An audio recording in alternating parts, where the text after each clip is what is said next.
Вот посмотрите, какие у нас тут достопримечательности. Грибок на стенах, ржавая вода и похоронные венки в качестве угрозы. Кто победит в коммунальной войне? Организованная преступная группа в системе ЖКХ. 8 миллионов юристу-коммунальщику. Сколько получают в высших кругах ЖКХ? Это деньги жителей, да, то есть те жители, которые платят за строку содержания. Счета за воду, тепло или воздух. В Уфе жители многоэтажки платили деньги за несуществующие площади. Повсюду ведра и тазики в большом количестве. Можно ли найти управу на управляющие компании? Попробуем выяснить в специальном репортаже.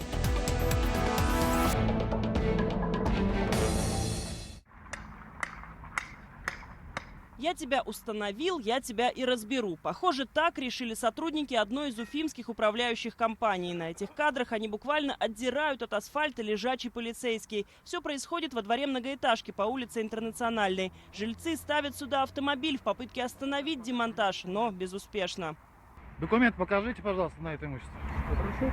Управляющая компания. Подобное началось после того, как жильцы решили сменить управляющую компанию. Дом новый был сдан всего 2 года назад. Но даже за столь короткий срок коммунальщики успели провернуть весьма прибыльную схему. Людям выставляли счета за отопление со значительным превышением. В общей сложности на 2 миллиона рублей. Использовалось тепла намного меньше, чем они показывали. Когда мы уже пришли к ним и объяснили, показали на цифрах, на пальцах показали, что мы столько-то заплатили, а вы столько заплатили Баш-РТС. Разницу, пожалуйста, нам верните. Однако возвращать деньги управляющая компания «Теплый дом» не спешит. На входе в организацию нас встречает табличка о запрете фото и видеосъемки. Очевидно, так сотрудники пытаются оградиться от посетителей, которые делают видеозаписи для суда. Желающих говорить на тему долга здесь не нашлось. То есть вы не заинтересованы в том, чтобы ситуацию прокомментировать? Комментировать я ничего не буду.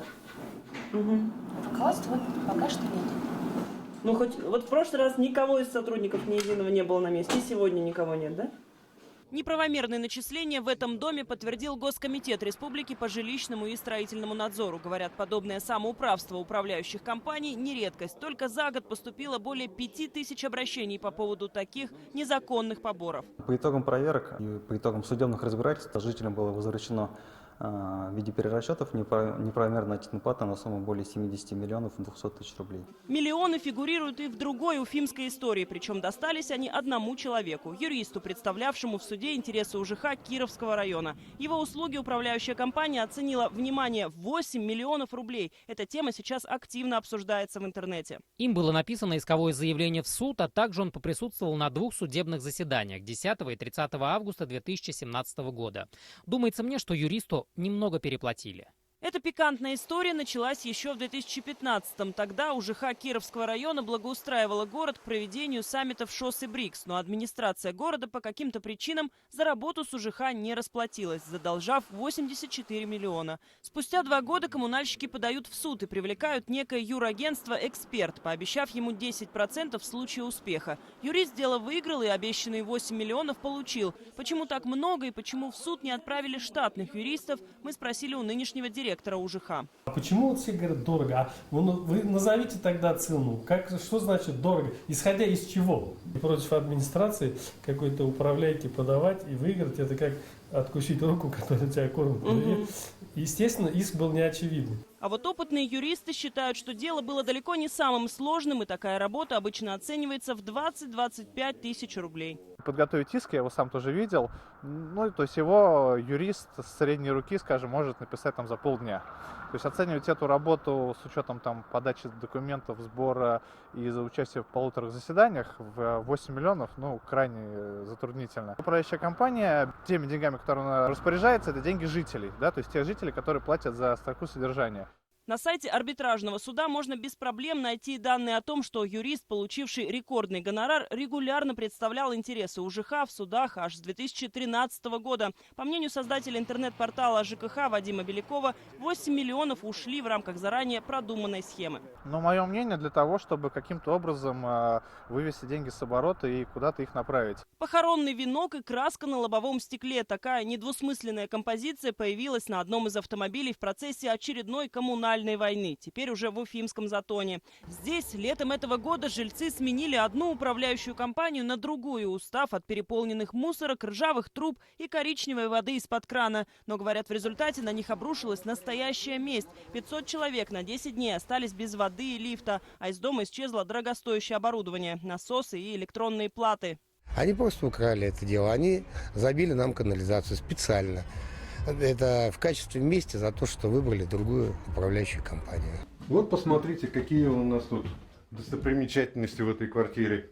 Практически карта мира на стене, из грибка и плесени. Военный пенсионер Александр Кредышев показывает то, что осталось от недавнего ремонта. Обои не выдержали потока воды с потолка. И подобная картина почти во всех квартирах на 9-м этаже этого дома по улице Летчиков. На чердаке 9-этажного дома повсюду ведра и тазики в большом количестве. Сюда их приносят сами жильцы, поскольку каждую зиму и весну тающий снег просачивается в щели между плитами и затем уже попадает в квартиры. По всему этому течет.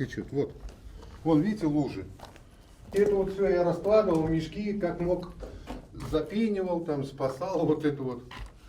Везде все течет. Вода льется так уже много лет, говорят жильцы. Это заметно даже по характерным наростам. Пытаясь спасти имущество, люди сами запенивают щели, чистят снег на крыше. Но, говорят, это помогает плохо. Впрочем, как и обращение в местное ЖЭУ. Составлены акты в течение 3 лет, никаких действий летом не происходит. Содержание платится, взимается с двухкомнатной квартиры до 900 рублей. Как это деньги расходуются? Их деньги улетают в трубу, считают собственники, причем в буквальном смысле. В подвале, например, состояние водопроводных труб и канализации шокирует. Помещение затоплено фекалиями. Вот открытая труба без заглушки, и фекалии вытекают прямо на пол.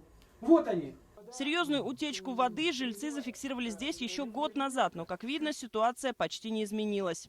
Это было 9 февраля 2018 года. Это же самое место? Это же самое место. Услышав от нашей съемочной группы об утечке, в управляющей компании ТЖХ пообещали все устранить. А вот открытые заглушки в канализационных трубах здесь считают обычным делом. Но это выливается, когда квартальный засор канализации происходит, опять же. Чтобы не топила квартира, чтобы в квартиру не поднималась канализация, вот эти заглушки выворачиваются. Кроме того, жители этого же дома стали жертвами еще одной коммунальной коллизии. В их доме обнаружились воздушные квадратные метры. Площадь жилых помещений и площадь общего имущества дома. Вы уже представляете, что это около 13 тысяч. Хотя по паспорту площадь дома 10 327. То есть дом становится резиновый. Собственники выяснили, что долгое время платили за обслуживание несуществующих площадей. Умножайте на норматив, умножайте на деньги, получайте дополнительную незаконную плату. Я считаю, это мошенничество. Впрочем, в управляющей компании это формулируют по-другому. Говорят, по ошибке включили в обслуживание чердачное помещение. Предыдущая управляющая компания давала площадь с чердаком, а надо было считать без чердака. Получается, коммунальщики брали плату за электроэнергию на чердаке, но не замечали, что там вообще не предусмотрено освещение. Люди обратились в суд и добились перерасчета. Деньги вернули одному конкретному дому. Но, например, дом по соседству точно такой же. И платят ли в нем за воздух, в управляющей компании ответить не смогли. Если обращаются люди, то мы делаем корректировки. Но я не могу сказать за другие дома. Выходит, не пойман, не вор. И этот принцип работает в случае со многими управляющими компаниями. При этом среди жильцов еще должен найтись принципиальный борец за справедливость, который захочет месяцами ходить по инстанциям и доказывать махинации коммунальщиков. Уфимец Рафик Улахметов, например, 1,5 года судился с УЖХ Сипайловский. В двухкомнатной квартире пенсионер живет вдвоем с супругой. По внутриквартирному счетчику потребляют не более 6 кубов в месяц. Однако в квитанциях появилась сумма в 3 раза больше. Мы как будто с женой потребили 20 кубов воды за 1 месяц. Это невозможно, потому что это 2 КАМАЗа. Если это вот слить туда, вот на улицу, то целое озеро полное получится.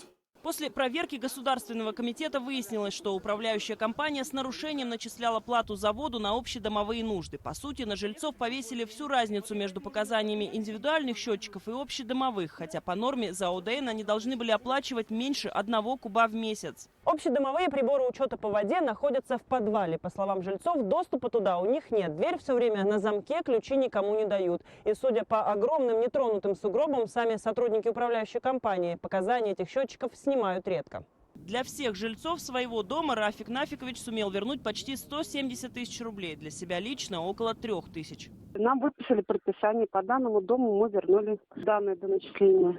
Но парадокс. При этом пенсионера обязали выплатить пени. Суд решил, несмотря на то, что начисления были неправомерными, собственник все равно должен был их оплачивать и лишь потом добиваться перерасчета. Мужчина подозревает, что подобная ситуация складывается во всех домах на балансе этой управляющей компании. Здесь 211 домов в списке. Я умножил на 211, получается 35 миллионов рублей.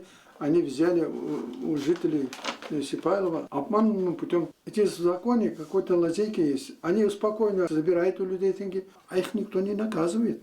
Максимальное наказание, которое грозит управляющим компаниям – штраф в 300 тысяч рублей. Злостных нарушителей могут лишить права управления домом или лицензии. Но процедура эта весьма непростая. К слову, в республике пока еще ни одну компанию лицензии не лишили. А уголовная практика в подобных случаях явление редкое. Пассивность и самих жителей, и сложность законодательства в жилищной сфере, она, конечно, порождает вот эти ситуации, когда можно делать с населением там все что угодно и за это там получать какие-то минимальные там наказания. В масштабах одного дома излишне начисленные суммы могут быть небольшими, примерно по 100-300 рублей в одной квитанции. Чаще всего жильцы этого не замечают или не хотят разбираться в сложных формулах. Однако на балансе крупных компаний может быть до 500 домов, в среднем по 100 квартир в каждом. Умножаемая арифметика незаконного дохода всего за месяц становится очевидной. Либо есть организованная преступная группа в системе ЖКХ, где руководитель говорит: начисляйте так, как я вам сказал, если не хотите потерять место. Либо это низкая компетенция самих работников, в чем я, конечно, сомневаюсь. Та система управления домами, вот в виде управляющих организаций, она, конечно, не дееспособна и не жизнеспособна. То есть даже прогрессивное человечество, но оно мало где живет по этим схемам. То есть вот те варианты обслуживания домов в виде ТСЖ, они как минимум намного эффективнее, намного лучше. Вот в этой сфере можно было бы изменить наше законодательство и пойти, скажем, уже по артарной дорожке, которая работает уже в других странах. А тем временем уфимский борец за справедливость Рафик Улахметов останавливаться не намерен. На днях он обратился к министру ЖКХ с просьбой проверить правильность начислений во всех домах в Сипайлово. Он сумел помочь людям, но пострадал сам. На юриста и судебные издержки он потратил в 4 раза больше, чем вернул. Возместить эти расходы так и не удалось. Но, говорит, не жалеет. Это тот самый случай, когда правда дороже.